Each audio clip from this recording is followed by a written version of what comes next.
तो दोस्तों ताजमहल पर एक मूवी आई है, मुझे लगता है कि हर एक शख्स को देखनी चाहिए। तो आज की वीडियो में द ताज स्टोरी की कहानी को अच्छे से एक्सप्लेन करूंगा और हर एक चीजों को बारीकी से समझाऊंगा। तो चलिए शुरू करते हैं। तो मूवी की स्टार्टिंग में हम एक शख्स को देखते हैं जिसका नाम था विष्णु। वह गाइड का काम करता था, यानी जो भी शख्स ताजमहल देखने आता था वह उसके बारे में काफी इंटरेस्टिंग तरीके से बताता था। जैसे यहाँ पर वह इनको ताजमहल के बारे में बताता है। उसका कहना था कि ये प्यार की निशानी है। जब शाहजहां की पत्नी मर गई तो वह उसे भूल न सका। वह हर समय शोक में डूबा रहता था। फिर उसने सोचा कि क्यों न अपनी प्रेमिका की याद में एक प्यार की निशानी बनाई जाए। तब शाहजहां ने ताजमहल बनाने का सोचा। बताया जाता कि ताजमहल बनने में लगभग 22 साल लग गए और जब बनकर तैयार हुआ तो सच में एक अजूबा था। उसके बाद विष्णु अपने घर आता है तो उसके परिवार में हम 5 लोगों को देखते हैं। एक उसका बेटा जिसका नाम था अविनाश, वहीं उसकी बहू जिसका नाम था सुष्मिता, फिर उन दोनों के 2 बच्चे, वहीं विष्णु की एक बेटी भी थी। तो यहाँ पर पता चलता है कि अविनाश अपने बाप की ईमानदारी के चलते बहुत परेशान था, क्योंकि उनके लिए पैसे मायने नहीं रखते थे। बट घर में पैसों को लेकर बहुत दिक्कत थी। उनको ईएमआई भी भरना था, घर का किराया भरना था, मिला जुला कर वह गरीब थे। अब नेक्स्ट डे विष्णु ताजमहल के सामने बैठा था तो वहाँ अविनाश भी पहुँचता है। उसका कहना था कि ज्यादा सीधा बनने से लोग पीठ पीछे बुराई करते हैं। अब इस पर विष्णु का कहना था कि तो पीछे देखने का ही नहीं, यानी विष्णु की विचारधारा ही अलग थी। तभी विष्णु से ये पता चलता है कि कल गाइड एसोसिएशन के लिए प्रेसिडेंट का चुनाव था। वह अपने बेटे से कहता है कि वह कल तैयार रहेगा।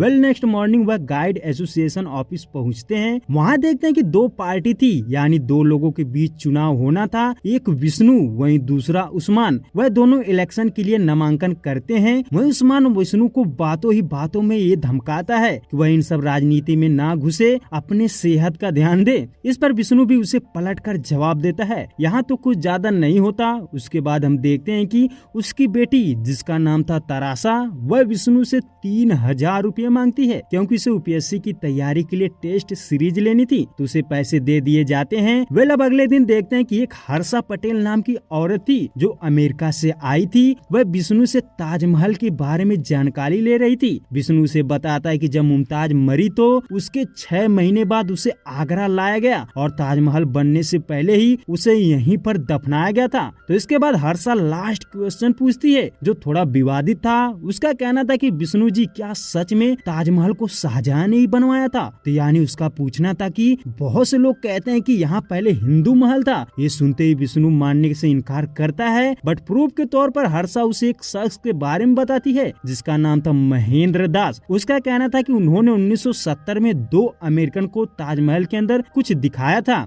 जिससे उनको विश्वास हो चुका था कि सच में पहले यहाँ पर हिंदू महल था। अब हर्षा की बातों से विष्णु को ये समझ आ चुका था कि ये विवादित सवाल पूछ रही है, इसके बारे में जवाब देना ठीक नहीं होगा, इसीलिए वह यहाँ से चुप रहना ही ठीक समझता है। उसका कहना था कि तुम इन सबके चक्कर में मत पड़ो। इसके बारे में बहुत से लोगों ने कोशिश की बट किसी को कुछ पता नहीं चला। तो यहाँ पर विष्णु उसे साफ साफ इनकार कर देता है। अब इस चीज से हर्षा बहुत निराश हो जाती है। उसके बाद हम देखते हैं कि विष्णु अपने दोस्तों के साथ ड्रिंक कर रहा था। वह बहुत परेशान था। उसकी वजह थी हर्षा, क्योंकि हर्षा ने जो सवाल पूछा था ना वह विष्णु के अंदर खटक रहा था। वह अपने दोस्तों को ये बताता है कि उस लड़की ने सही सवाल पूछा था, असली सच्चाई क्या है हम सबको अच्छी तरह से पता है। यानी विष्णु के कहने के हिसाब से ये पता था कि सच में ताजमहल को शाहजहां ने नहीं बनवाया था, वहाँ सबसे पहले हिंदू महल था। तो जब विष्णु ताजमहल के बारे में ये सब बातें बोल रहा था ना तो उस वजह से उसका दोस्त उस पर भड़क जाता है। उसका कहना था कि तुम्हें ताजमहल का गाइड बनाया गया है और तुम उसकी बुराई कर रहे हो। यहाँ पर उन लोगों में झगड़ा हो जाता है। तो यहीं पर एक और चीज क्लियर हो जाती है कि हर्षा जिस शख्स के बारे में बात कर रही थी ना, महेंद्र दास,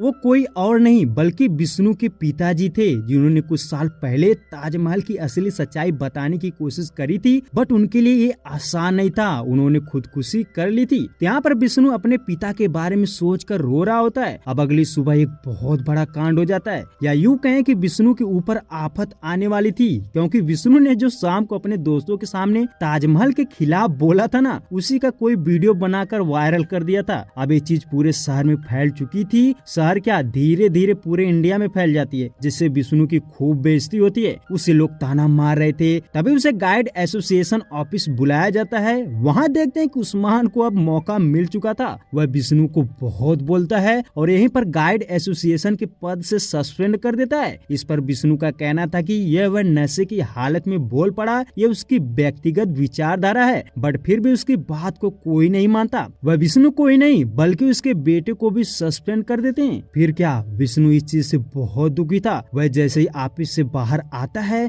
तो उसके मुंह पर कालिक भी पोत दी जाती है। यानी उनका कहना था कि वह जिस थाली में खाता है उसी में छेद करता है। अब विष्णु की बहुत बेइज्जती होती है। उसके दोस्त ये भी कहते हैं कि वह माफी मांग ले, बट विष्णु इस चीज के लिए बिल्कुल तैयार नहीं था, क्योंकि उसे लगता था कि उसने जो भी कुछ कहा है गलत नहीं बोला है। वेल अब यहीं पर विष्णु ये फैसला लेता है कि अब वह इसे कोर्ट तक ले जाएगा। यानी वह इस चीज को साबित करके रहेगा कि ताजमहल शाहजहां ने नहीं बनवाया, बल्कि वहाँ पहले एक हिंदू महल था, जैसा कि विष्णु को अब उसकी खोई हुई इज्जत चाहिए थी। तो उसके लिए अगली सुबह वह एक वकील के पास पहुंचता है जिसका नाम था शशिकांत। विष्णु उसे बताता है कि उसे उन लोगों पर केस करना है जिन्होंने हमें गलत इतिहास पढ़ाया है, जबकि हकीकत कुछ और है। ताजमहल के तहखाने में कई राज छुपे हैं। इस पर शशिकांत भड़क जाता है। उसका कहना था कि सिर्फ ये कहने से काम नहीं चलेगा, बात और बढ़ जाएगी, सभी तुम्हारे खिलाफ हो जाएंगे, क्योंकि उन्हें सबूत चाहिए। अब सबूत के तौर पर विष्णु का कहना था कि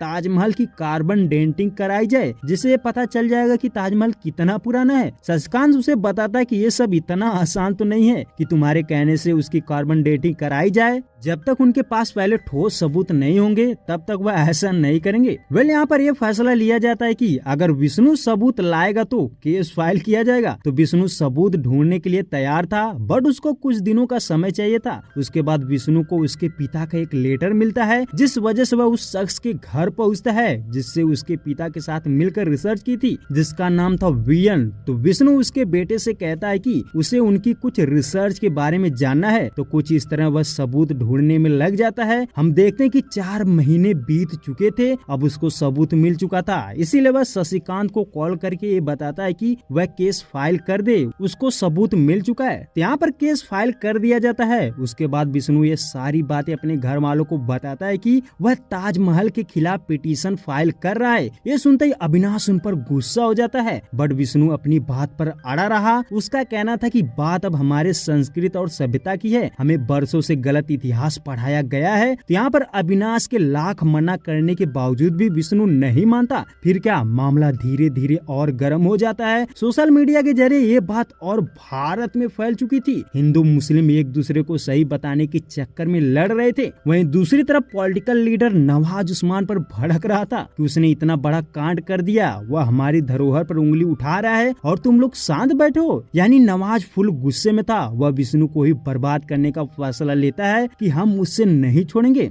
उसके बाद अगली सुबह हम ये देखते हैं कि विष्णु के घर शशिकांत आया था। वह बहुत डरा हुआ था। वह केस छोड़ने की बात कर रहा था क्योंकि लोगों ने उसके कुत्ते को मार दिया था। अगर उसने ये केस नहीं छोड़ा तो उसे भी मार दिया जाएगा। इस वजह से शशिकांत केस लड़ने से मना कर देता है। हालांकि अगले दिन सुनवाई थी। विष्णु बहुत परेशान था कि अब क्या होगा, क्योंकि ताजमहल के खिलाफ कोई भी वकील केस लड़ने को तैयार नहीं था। अब वही दिन आता है जिस दिन कोर्ट में सुनवाई थी। विष्णु ये फैसला ले चुका था कि अब वह खुद केस लड़ेगा। तो कोर्ट में हम देखते हैं कि ताजमहल के पक्ष की तरफ से राशिद लड़ रहा था। तो सबसे पहले विष्णु को मौका दिया जाता है कि वह लोगों को ये बताए कि आखिर वह किस चीज पर केस लड़ रहा है। तो यहाँ पर विष्णु का कहना था कि बरसों से उन्हें गलत इतिहास पढ़ाया जा रहा है और जो लोग ये बोलते हैं कि ताजमहल को शाहजहां ने बनवाया है, उसका प्रूफ कहाँ है। उसका कहना था कि वह ऐसे नहीं मानेगा, उसे प्रूफ चाहिए कि ताजमहल को शाहजहां ने ही बनवाया था। और यही नहीं, वह ये भी बताता है कि ताजमहल के तहखाने में कुछ तो राज छुपाया गया है, क्योंकि उसकी दीवारों को चुनवा दिया गया है। वेल विष्णु के कहने के हिसाब से जज उस पर भड़क जाता है। अब उनका कहना ये था कि क्या इसके आर्कियोलॉजिस्ट जिम्मेदार हैं, उन्होंने जो रिसर्च की थी क्या सब गलत है। तो विष्णु का कहना था कि ये पहले हिंदू राजा मान सिंह का महल था, शाहजहां ने इसे ही बदलकर ताजमहल बना दिया। वेल इस हियरिंग में विष्णु 3 सवाल खड़े करता है। सबसे पहला तो वह ये बताता है कि मकबरे में कई कमरे हैं जो अलग अलग काम के लिए इस्तेमाल होते थे, उनमें ही एक और कमरा था, यानी जिसे गौशाला बोल सकते हैं। तो विष्णु वहाँ गौशाला होने का प्रमाण देता है। वहीं दूसरी चीज वह ये बताता है कि ताजमहल के गुम्बद पर त्रिशूल बना हुआ है जिसमें कलश और नारियल अर्धचंद्र के भी चिन्ह हैं। उसके बाद तीसरी चीज ये बताता है कि ताजमहल के फर्श पर कुछ वैदिक चिन्ह भी हैं, जैसे स्वास्तिक, ओम के निशान, फिर त्रिशूल वगैरह वगैरह। तो विष्णु के उठाए हुए सवालों में दम था, वहीं राशिद उसके सवालों का सही सही जवाब नहीं दे पाता, इसीलिए इस केस को एक्सेप्ट कर लिया जाता है। उनका कहना था कि ये हमारी धरोहर है, इसकी असली सच्चाई लोगों को पता होनी चाहिए। बताया जाता है कि ताजमहल के खिलाफ अभी तक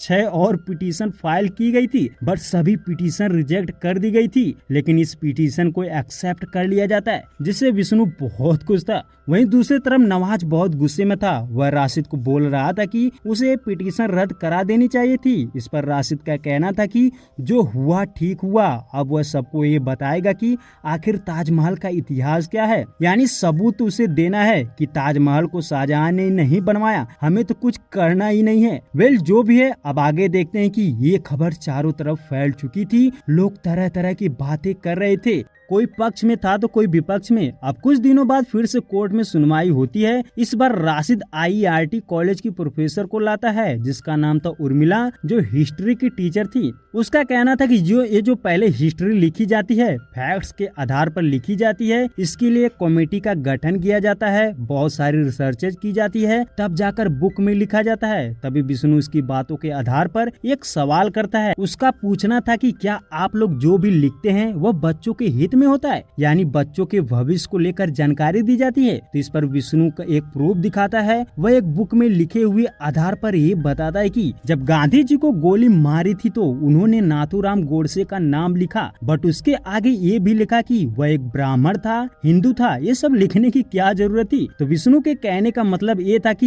ये लोग खुद जातिवाद फैला रहे हैं। यहाँ पर विष्णु IERT विभाग पर उंगली उठाता है, जो बुक्स लिखती थी कि उन्हें सिर्फ मुगलों के ही राजाओं के बारे में लिखना आता है, उन्होंने हिंदू राजाओं के बारे में जरा भी नहीं लिखा, जैसे सिकंदर, विक्रमादित्य, अशोक, महाराणा प्रताप, शिवाजी, यानी कई योद्धा राजा महाराजा थे, उनके बारे में इन्होंने कुछ भी नहीं लिखा। अब ये बात मुझे पर्सनली ठीक लगी भाई, क्योंकि भाई अगर आप 9th या 10th या फिर एकेडमी के सिलेबस को देखेंगे ना, तो हिंदू राजाओं के बारे में जरा भी कुछ पता नहीं चलता। अगर हमें उनके बारे में जानना है तो अलग से किताब पढ़ना पड़ता है। वहीं अकबर कौन था, बाबर कौन था, ये सब डिटेल में लिखा गया है। तो भाई इस फैक्ट से तो मैं सहमत हूँ, सिर्फ सिलेबस की बात कर रहा हूँ भाई, इस मुद्दे की बात नहीं कर रहा हूँ। अब क्या गलत है क्या सही है, आप मूवी की स्टोरी से समझना। वेल, जो भी है आगे बढ़ते हैं। तो यहाँ पर नेक्स्ट हियरिंग की डेट दे दी जाती है। तो विष्णु पूरे देश में पॉपुलर हो चुका था, इसीलिए उसे कुछ नेता भी अपने फायदे के लिए कांटेक्ट कर रहे थे। जैसे उसे हिंदू पार्टी से कॉल आया था, जिसका हेड था विभूति, बट वह सबको मना कर देता है। अब नेक्स्ट डे फिर सुनवाई थी। हम देखते हैं कि इस बार राशिद इंडिया के जाने माने इतिहासकार हबीब को बुलाता है। अब हबीब ताजमहल की सच्चाई बताता है। उसका कहना था कि जब मुमताज अपने 14वें बेटे को जन्म देने वाली थी ना, तो एक दिन वह शाहजहां के साथ बैठकर चेस खेल रही थी। तभी उसे एक बच्चे के रोने की आवाज सुनाई दी। वह कंफ्यूज थी कि ये आवाज आ कहां से रही है। तभी उसे पता चलता है कि ये आवाज उसकी कोख से आ रही थी, यानी उसके बेटे के रोने की आवाज। वेल, यहीं पर मुमताज शाहजहां से ये कहती कि ये ठीक संकेत नहीं है। इसके बदले वह 2 डिमांड करती है। एक तो वह मकबरे बनाने को बोलती है, दूसरी कि वह कभी शादी न करे। तो ये थी ताजमहल की स्टोरी, वो भी हबीब के हिसाब से। वह ये भी बताता है कि ताजमहल को उस्ताद ईसा अफनदी और अहमद लाहौरी ने बनाया था। उसके बाद विष्णु जज को बादशाह नामा नामक बुक दिखाता है, जिसे शाहजहां के दरबारी कवि अब्दुल हामिद लाहौरी ने लिखी थी। विष्णु उसके जरिए बताता है कि पहले यहाँ राजा मान सिंह का माल था, फिर उनके मरने के बाद ये उसके लड़के जयसिंह की विरासत हुई, तो शाहजहां ने मुमताज को दफनाने के लिए ये महल जयसिंह से लिया था। वह ये भी बताता है कि इस बुक में लिखा गया है कि ये महल गुम्बद नुमा था, यानी जिस तरह के गुम्बद हम ताजमहल में देखते हैं वैसा ही कुछ। अब यहीं पर विष्णु ये बोलता है कि अब सवाल ये है कि शाहजहां ने उस महल को तोड़कर बनवाया या उसे सिर्फ बदल दिया। उसके बाद राशिद विश्व के जाने माने आर्किटेक्चर टैवर्नियर की बात करता है। वह बताता है कि उन्होंने ताजमहल को बनते हुए अपनी आंखों से देखा था। उनके हिसाब से ताजमहल को बनने में 22 साल लग गए थे। अब यहीं पर विष्णु उन पर पलटवार करता है। उसका कहना था कि टैवर्नियर तो भारत पहली बार 1640 में आया था और दूसरी बार 1665 में, जबकि ताजमहल का काम शुरू हुआ था 1632 में, वही बंद हुआ था 1653 में। तो इस हिसाब से टैवर्नियर ना तो ताजमहल का काम शुरू होते हुए देखा था और ना तो खत्म होते हुए। तभी राशिद उसे उसे बताता है कि टैवर्नियर 1940 और 41 के बीच में भी इंडिया आया था, तब उसने देखा होगा। वेल इसी बात पर विष्णु उसे प्रूफ के साथ बताता है कि यह सही है कि टैवर्नियर आया था, बट वह आगरा कभी भी नहीं गया। तो यहाँ पर विष्णु हबीब को कुछ इस प्रकार गलत साबित कर देता है। इसके कुछ दिन बाद अगली हियरिंग आती है। इस बार हम देखते हैं कि राशिद कोर्ट में ताजमहल लाया था और फिर एक जाने माने आर्कियोलॉजिस्ट को बुलाता है जिसका नाम था श्रीनिवास पटेल। वह उसके जरिए ये साबित करना चाहता था कि ताजमहल का जो स्ट्रक्चर है वह इस्लामिक कल्चर के हिसाब से बनाया गया है, जैसे गुम्बद और भी कई चीजें। बट विष्णु का कहना था कि जब मुगल भारत नहीं आए थे तो ताजमहल के स्ट्रक्चर के बहुत सारे मंदिर पहले से ही हमारे भारत में मौजूद थे। वह कई सारे मंदिर दिखाता है जिसमें वैसे ही गुम्बद बने थे। तो इस आधार पर विष्णु उसकी ये बात गलत साबित कर देता है। फिर वह कमरों को लेकर सवाल उठाता है कि आखिर नीचे के 22 कमरों में क्या था जिसे रातों रात चुनवा दिया गया। तो इस पर श्रीनिवास का कहना था कि उनमें कुछ नहीं था, वे सभी खाली थे। तो विष्णु का कहना था कि अगर कुछ नहीं था तो बंद करने की क्या जरूरत थी। इसके बाद विष्णु उनका ये भी दावा झूठा साबित करता है कि ताजमहल कितने सालों में बना था। वह अलग अलग राइटरों के हिसाब से बताता है कि कोई लिखा है कि ताजमहल 22 साल में बना, तो कोई कह रहा है कि 17 साल, तो कोई कह रहा है 10 साल लगे। वेल इस बार भी विष्णु सब पर भारी पड़ रहा था। तो यहीं पर ये हियरिंग खत्म कर दी जाती है। उसके बाद हम देखते हैं कि नवाज राशिद पर भड़क रहा था। उसे बोलता है कि तेरे बस की बात नहीं है तो छोड़ दे, मैं दूसरा वकील कर दूंगा। वेल यहीं पर राशिद एक प्लान बनाता है। उसका कहना था कि वह अब बीकानेर जाएगा, वहाँ ऐसा हुकुम का इक्का है ना कि विष्णु की बोलती बंद हो जाएगी। तो राशिद का प्लान था कि वह नेक्स्ट हियरिंग में क्या करने वाला था ये तो पता नहीं था। अब नेक्स्ट हियरिंग आती है। इस बार तो सच में राशिद धमाल मचा देता है। वह इस बार शाहजहां का 3 फरमान लाया था जो उसने ताजमहल के निर्माण के समय लिखा था, वो भी राजा जयसिंह को। इन फरमान से पता चलता है कि शाहजहां को संगमरमर के पत्थर चाहिए थे, तो उन्हीं पत्थर के बारे में जिक्र किया गया था और उन पत्थर को ढोने के लिए मजदूर भी कम पड़ रहे थे। तो शाहजहां ने उस समय राजा जयसिंह को लेटर लिखकर उससे कुछ मजदूर भी मांगे थे। तो यहाँ पर यह साफ साफ पता चल जाता है कि शाहजहां उन पत्थर से मकबरा बनवा रहा था। अभी सुनने के बाद सच में विष्णु की बोलती बंद हो चुकी थी। वह कुछ बोल ना सका। वह जज से थोड़ा टाइम मांगता है कि इसके बारे में रिसर्च करके बताएगा। वेल अब हियरिंग यहीं पर समाप्त कर दी जाती है। उसके बाद विष्णु और रिसर्च करता है। तभी उसे शशिकांत कॉल करके ये बताता है कि उसे किसी से मिलना है जिसके पास कुछ सबूत हैं। तो अब विष्णु शशिकांत को लेकर उसके घर जाता है। तो वह शख्स उन्हें बताता है कि वह 1959 में आर्कियोलॉजिस्ट की तरफ से गया था। ताजमहल का कंजर्वेशन का काम चल रहा था, तो वहाँ पर नीचे कमरों की दीवारों को रिपेयर किया जा रहा था और वहीं पर उसने एक कमरे के अंदर कुछ तो देखा था जो यहाँ पर पता नहीं चलता।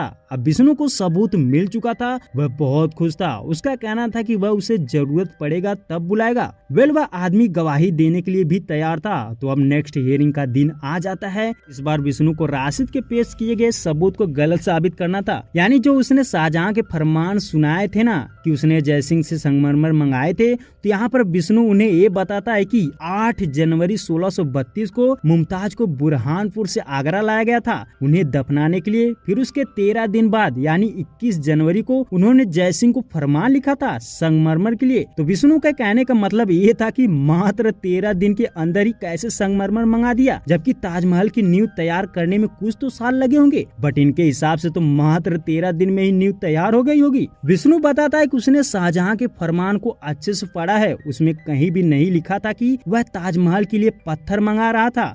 उसका कहना था कि शाहजहां ने किसी और मकबरे के लिए मंगाया होगा। वेल यहीं पर विष्णु एक और सच्चाई से पर्दा उठाता है। उसका कहना था कि उसने औरंगजेब के भी फरमान को पढ़ा। उसमें औरंगजेब ने खुद लिखा था कि वह जब अपनी माँ के कब्र पर गया तो वहाँ से पानी टपक रहा था और गुम्बद में क्रैक पड़ चुका था, जिसकी मरम्मत के लिए उसने फरमान लिखा था कि इसे जल्द से जल्द ठीक किया जाए। यानी इसके आधार पर विष्णु सबको ये समझाने की कोशिश कर रहा था कि उस हिसाब से सिर्फ 4 साल हुए थे तो इतनी भव्य इमारत कैसे 4 साल में ही टपकने लगी और दीवारों में खराब होने लगी। तो उसका दावा था कि ये पहले पुराना महल था, फिर इसे ही ताजमहल में बदला गया। अब राशिद बातों ही बातों में शाहजहां के काल को गोल्डन एरा भी बोलता है कि उसके काल में सभी खुश थे और शांति भी थी। तभी विष्णु एक राइटर के बुक के फैक्ट्स के हिसाब से ये बताता है कि दरअसल शाहजहां का काल भुखमरी से भरा पड़ा था। इसके समय में लोग भुखमरी से मर रहे थे। फिर उन्होंने खुद को बचाने के लिए कुत्तों को खाना शुरू किया। फिर हद तो तब हुई जब उन्होंने इंसानों को भी खाना शुरू किया। बताया जाता है कि उसके शासन काल में लाखों मनुष्यों की जाने गई थी। और यही नहीं, ताजमहल को बनाने के लिए जबरदस्ती लोगों से चंदा वसूला गया था, वो भी भूखमरी के समय। अब ये बताने के बाद विष्णु एक और डेट मांगता है। वह उन्हें बताता है कि अगली डेट में वह एक ऐसे गवाह को पेश करेगा जिन्होंने अपने आंखों से देखा था कि ताजमहल के नीचे के कमरे में क्या था। उसके बाद हम देखते हैं कि मार्केट में विष्णु की बहू को छेड़ रहे थे। तभी वहाँ अविनाश आ जाता है। तो वो लोग अविनाश को बहुत मारते हैं। उसे हॉस्पिटल ले जाया जाता है। अब ये देखकर विष्णु की हिम्मत टूट चुकी थी। वह केस वापस लेना चाहता था, बट वहाँ पॉलिटिकल लीडर विभूति आ जाता है। वह उसे ये समझाता है कि वह एक केस ना छोड़े क्योंकि वह उसके साथ है। और ये भी बताता है कि उसके पिता ने उससे कुछ समय मदद मांगी थी, बट वह उनकी मदद नहीं कर सका, इसीलिए आज वह उसकी मदद करने आया है। इतनी तो दिक्कत थी ही, बट एक और परेशानी खड़ी हो जाती है। हम ये देखते हैं कि विष्णु जिस गवाह को पेश करने वाला था ना, वह आने से इनकार कर देता है क्योंकि उसको भी डराया धमकाया जाता है। तो अगले दिन कोर्ट में विष्णु गवाह को पेश ना कर सका, इसीलिए उसके पास सिर्फ एक रास्ता था, वह था कार्बन डेटिंग का। उसका कहना था कि यहाँ एक हिंदू महल था जो 300 साल पहले बना था, उसे ही ताजमहल में बदल दिया गया। फिर वह इसके सबूत के तौर पर पीटर विलियम्स की एक रिपोर्ट दिखाता है। वह पीटर विलियम्स जिसने उसके पिता महेंद्र दास के साथ रिसर्च की थी, वह कमरे में गया था और वहाँ से दरवाजे के लकड़ी का एक टुकड़ा चुरा कर अपने पास रख लिया था, जिसके कार्बन डेटिंग से पता चला कि वह दरवाजा 300 साल पुराना था। फिर वह ताजमहल के पत्थर की भी कार्बन डेटिंग करने की परमिशन मांगा, बट सरकार ने रिजेक्ट कर दिया था। यानी विलियम्स को उस समय परमिशन दे दी गई होती तो वह उसी समय प्रूव कर दिया होता। अब इसके जवाब में राशिद कहता है कि जनाब, इसका कोई सबूत नहीं है कि उसने कार्बन डेटिंग ही की थी, यह सब कहानी है। तो जज का कहना था कि अगर वह अगले 10 दिन के बाद सबूत नहीं पेश किया तो ये केस बंद कर दिया जाएगा। वेल, अब विष्णु बहुत परेशान था, उसके पास कोई ठोस सबूत नहीं थे। तभी उसके पास हर्षा आती है। वह उसे बताती कि हमें पीटर विलियम्स की बेटी से कुछ सबूत मिल सकते हैं। तो वह पीटर विलियम्स से वीडियो कॉल के जरिए बात करते हैं, बट वह इंडिया आ नहीं सकती थी। लेकिन वह एक शख्स के बारे में बताती है कि उसके पास कुछ तो सबूत है तो जो आपकी मदद कर सकता है। दरअसल वह देहरादून में रहता था। तो विष्णु हर्षा को लेकर देहरादून चला जाता है। वहाँ वह उससे बात करते हैं तो पता चलता है कि उसके पास कुछ पिक्चर्स हैं। उसने नीचे के कमरों में कुछ तो देखा था और वह गवाही देने के लिए भी तैयार हो जाता है। बट दिक्कत ये थी कि वहाँ बैठा एक शख्स उनकी बातें सुन लेता है, जो नवाज के आदमी को भी बता देता है। फिर क्या, उनका कहना था कि वह उस गवाह को छोड़ेंगे नहीं, यानी कोर्ट तक नहीं पहुंचने देंगे। वहीं दूसरी तरफ विष्णु बहुत खुश था क्योंकि उसको सबूत मिल चुका था। बट अचानक उन पर कुछ लोग हमला कर देते हैं। वह उस गवाह को उठा लेते हैं और ये कहते हैं कि अगर उसने कुछ बताया तो इसे मार देंगे। वेल, अब हियरिंग का समय आ चुका था। विष्णु फिर खाली हाथ था, उसके पास कोई सबूत नहीं था। बट यहीं पर एक राज खुलता है, यानी विष्णु ने उनके साथ गेम खेल दिया था। दरअसल जो उस दिन गवाह को किडनैप किया गया था ना, वह असली योगेश भट्ट नहीं था, बल्कि वह एक पुलिस अफसर था। विष्णु ने तो पहले ही योगेश भट्ट को बुला लिया था। उसे पता था कि वह उसे भी नहीं आने देंगे, इसलिए उसने ये चाल चली थी। खैर जो भी हो, अब असली योगेश भट्ट को कोर्ट में पेश किया जाता है। वह उन्हें बताता है कि उस दिन महेंद्र दास और पीटर विलियम्स के साथ वह भी गया था। तो उन्हें कुछ शक हुआ, इसीलिए वह कार्बन डेटिंग करना चाहते थे। इसलिए मैंने ही लकड़ी के दरवाजे के टुकड़े को उनको दे दिया था। और फिर जब विलियम्स ने उसके बारे में पता करा तो ये बात सच थी कि वह दरवाजा करीब 1359 AD के आसपास का था। तो उसके बाद उन्होंने इंडिया में इस चीज की डिमांड की तो ये खबर फैल गई, जिससे ताजमहल के अंदर जितने भी लकड़ी के दरवाजे थे सभी को हटा दिया गया था और उन्हें चुनवा दिया गया था। वह ये भी बताता है कि अगर आपको मुझ पर विश्वास नहीं है तो विलियम्स की बेटी भी उस रात थी, उससे बात कर सकते हैं। वेल, यहाँ पर योगेश को हटा दिया जाता है। उसके बाद विष्णु जज को ये बताता है कि ये करीब 1959 की बात है, जब रघुराम और जाने माने आर्कियोलॉजिस्ट राव साहब वहाँ गए थे। तो उन्होंने वहाँ कमरे में अष्ट छाप की मूर्ति देखी थी। तो जब उन्होंने ये बात अथॉरिटी पार्टी को बताई तो उन्हें चुप रहने को बोला गया। ये सुनने के बाद जज कहता है कि मैं मान लेता हूँ कि आपकी बात सही है, बट ठोस सबूत चाहिए। तो इसके बदले विष्णु का कहना था कि अगर ठोस सबूत चाहिए तो कार्बन डेटिंग करना पड़ेगा। वेल अब जज उन्हें अगली डेट दे देता है, यानी इस बार लास्ट दिन था। तो जब लास्ट दिन आता है तो हम देखते हैं कि इस बार नवाज और उस्मान भी आए थे। तो कोर्ट की हियरिंग शुरू होती है। राशिद काफी इमोशनल तरीके से अटैक करता है। उसका कहना था कि ताजमहल प्यार की निशानी है, इसी वजह से साल में लाखों करोड़ों लोग यहाँ आते हैं, जिससे आगरा के लोगों को रोजगार मिलता है और सरकार को भी बहुत ज्यादा फायदा होता है। अगर इसकी कहानी बदली गई तो बहुत दिक्कत हो जाएगी, क्योंकि शहर में दंगे फसाद होने लगेंगे, कोई मानने को तैयार नहीं होगा। तो यहाँ पर तो राशिद काफी बेहतरीन ढंग से जज को कन्विंस कर लेता है कि अगर वह ताजमहल के खिलाफ फैसला सुनाएगा तो क्या दिक्कत होगी। वेल अब बारी थी विष्णु की। विष्णु का कहना था कि सिर्फ बिजनेस और धंधा के चलते हम सच्चाई को छुपा नहीं सकते। अगर ऐसा सही है तो वह अंग्रेज भी सही थे, जिन्होंने हमारे देश में ईस्ट इंडिया कंपनी खोली, हमें बहुत सारी चीजें बना के दिए, जिससे हमें बहुत फायदा हुआ था। इस हिसाब से तो वह भी ठीक थे। वह ये भी बताता था कि अंग्रेज चाहे जितने भी साल रहे थे, बट उन्होंने हमारे किसी भी मंदिरों को तोड़ा नहीं था, बट मुगलों ने तो हमारे कई मंदिरों को तोड़ डाला। वह शाहजहां पर भी इल्जाम लगाता है कि उसने भी कई सारे हिंदू मंदिरों को तोड़ा था। उसके बाद ये भी बताता है कि हमारे देश का सबसे बड़ा विश्वविद्यालय नालंदा, उसे खिलजी ने तोड़वा दिया था। वहाँ की पुस्तकालय में आग लगा दी थी, जिससे हमारे इतिहास की 90 लाख किताबें जल गई थी, जिससे वहीं पर हमारा इतिहास उथल पुथल हो गया था। फिर अंग्रेज आए, वह अपने हिसाब से जो भी आया वह लिखना शुरू कर दिए। तो यहाँ पर विष्णु ये समझाने की कोशिश करता है कि उन्हें सिर्फ सच्चाई पर बात करनी चाहिए कि आखिर सच का है। वेल अब जज अपना फैसला सुनाता है। उसका कहना था कि इस आधार पर यह क्लियर होता है कि हिस्ट्री की किताबों में कुछ त्रुटियां हैं, उसे सुधारा जाए और बच्चों के सिलेबस में मंदिरों के बारे में भी बताया जाए। हालांकि जज इस फैसले को रिजर्व रखता है, यानी किसी के पक्ष में फैसला नहीं देता है, क्योंकि भाई इससे दंगा फसाद हो जाता। बस अब कौन किसके पक्ष में है अपना अपना समझ लो।